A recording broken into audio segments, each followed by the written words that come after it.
Hello, everyone. I'm Tyler with the Emerging Civil War social media team, and I am now joined by last year's book award winner, Hampton Newsome. He wrote Gettysburg Southern Front. That is what won the award last year in 2023. And now we're in 1864. We're going to discuss a little bit of what Hampton thinks about 1864. So if I could ask you a question when it comes to that year, is there anything in particular that really sticks out to you in any of your research or maybe in any of your writings that just really make 1864 that year? I think that, so I wrote a book for Kent State Press, Okay. Richmond Must Fall, on the what people call the Sixth Offensive at Petersburg in October 1864. And so I have, in my research and writing, I've looked into that. And like a lot of people, I've read a lot about 1864. To me, what really stands out is the election. That to me, everything kind of revolves around that.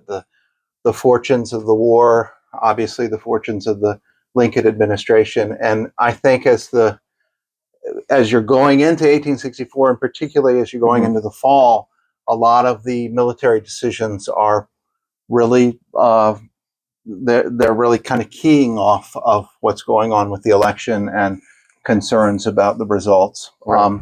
The big stakes. Yeah, absolutely.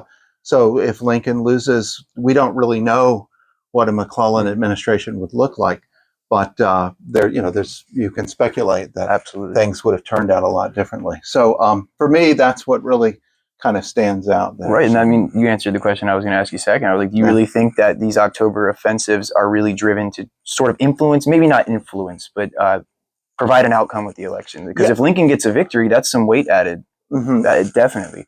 Absolutely. And by the same token, if there's disaster for the U.S. forces on the battlefield, then you've got, you've got a problem. And the particular battles I was looking at in that book are the ones outside Richmond and Petersburg. They're basically kind of three parts to it. There's the Darbytown Road battles, and then the some fighting along New Market Road. So October 7th, Darbytown Road, New Market Road, October 13th, and then you've got the large offensive on October 27th. And so the first one is actually launched by Lee. And so this is a effort to recapture Fort Harrison. It's seen as a very important offensive. Jefferson Davis comes down to the Council of War, the meeting they have when they're planning, how to recapture Fort Harrison. So they are looking at it with an eye toward not only recapturing the fort, but also they know that a victory will help the Southern cause, the Confederates, in with the upcoming election. Now, later on, when Grant makes his decision to attack, that to me is very interesting because Grant is gambling. There's no real reason to conduct that offensive in late October, about a week from the election. It's a big risk. My conclusion was that he was really kind of fired up by the victory at Cedar Creek, and so so he thought, let's just end this here. Let's capture the railroad lines into Petersburg, and let's make it happen. So to me, it's a window into Grant's decision making. It's kind of an audacious move there, and for Lee, those early battles early in the month, always counterpunching, always looking to gain the initiative.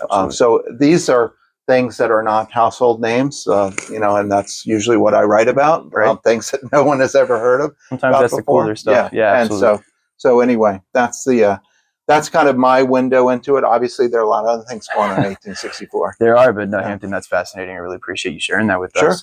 My last question to you today is actually going to be about Emerging Civil War. So when you hear that name, does it evoke something with you? Like, what do you think about Emerging Civil War? I think with Emerging Civil War, it's something that it's something I go to a lot. I know a lot of people that are involved with it, a lot of people that write on the blog. I'm constantly looking at the material, listening to the podcasts.